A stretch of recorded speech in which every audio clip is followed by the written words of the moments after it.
यूं आकाश और पृथ्वी और उनकी सारी सेना का बनना समाप्त हो गया और परमेश्वर ने अपना काम जिसे वह करता था 7वें दिन समाप्त किया और उसने अपने किए हुए सारे काम से 7वें दिन विश्राम किया और परमेश्वर ने 7वें दिन को आशीष दी और पवित्र ठहराया क्योंकि उसमें उससे अपनी सृष्टि की रचना के सारे काम से विश्राम लिया। आकाश और पृथ्वी की उत्पत्ति का वृत्तांत यह है कि जब वे उत्पन्न हुए अर्थात जिस दिन यहोवा परमेश्वर ने आकाश और पृथ्वी को बनाया तब मैदान का कोई पौधा भूमि पर ना था और ना मैदान को कोई छोटा पेड़ उगा था क्योंकि यहोवा परमेश्वर ने पृथ्वी पर जल नहीं बरसाया था और भूमि पर खेती करने के लिए मनुष्य भी नहीं था। तो भी कोहरा पृथ्वी से उगता था और जिससे सारी भूमि सींच जाती थी और यहोवा परमेश्वर ने आदम को भूमि की मिट्टी से रचा और उसके नथनों में जीवन का श्वास फूंक दिया और आदम जीवता प्राणी बन गया। तब यहोवा परमेश्वर ने पूर्व की ओर अदन देश में एक वाटिका लगाई और वहां आदम को जिसे उसने रचा था रख दिया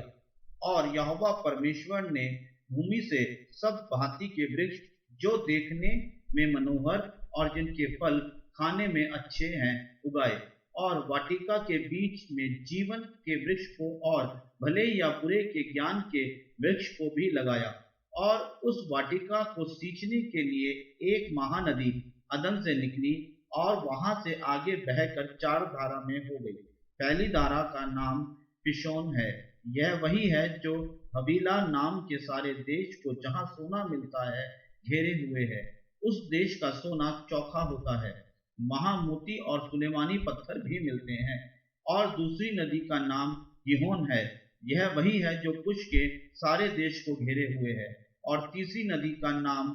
हिदकेल है, यह वही है जो अशरूर के पूर्व की ओर बहती है। और चौथी नदी का नाम फरात है। जब यहोवा परमेश्वर ने आदम को लेकर अदन की वाटिका में रख दिया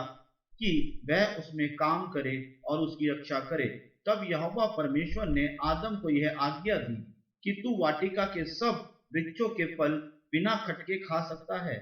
पर भले या बुरे के ज्ञान का जो वृक्ष है उसका फल तू कभी ना खाना, क्योंकि जिस दिन तू उसका फल खाए उसी दिन अवश्य मर जाएगा। फिर यहोवा परमेश्वर ने कहा, आदम का अकेला रहना अच्छा नहीं, मैं उसके लिए एक ऐसा सहायक बनाऊंगा जो उससे मेल खाए। तब यहोवा परमेश्वर भूमि में से सब जाति के बनीले पशुओं और आकाश के सब भांति के पक्षियों को रचकर आदम के पास ले आया कि देखें कि वह उनका क्या क्या नाम रखता है। और जिस जिस जीवित प्राणी का जो जो नाम आदम ने रखा वही उसका नाम हो गया। सो आदम ने सब जाति के घरेलू पशुओं और आकाश के पक्षियों और सब जाति के बनेले पशुओं के नाम रखे, परंतु आदम के लिए कोई ऐसा सहायक ना मिला जो उससे मेल खा सके।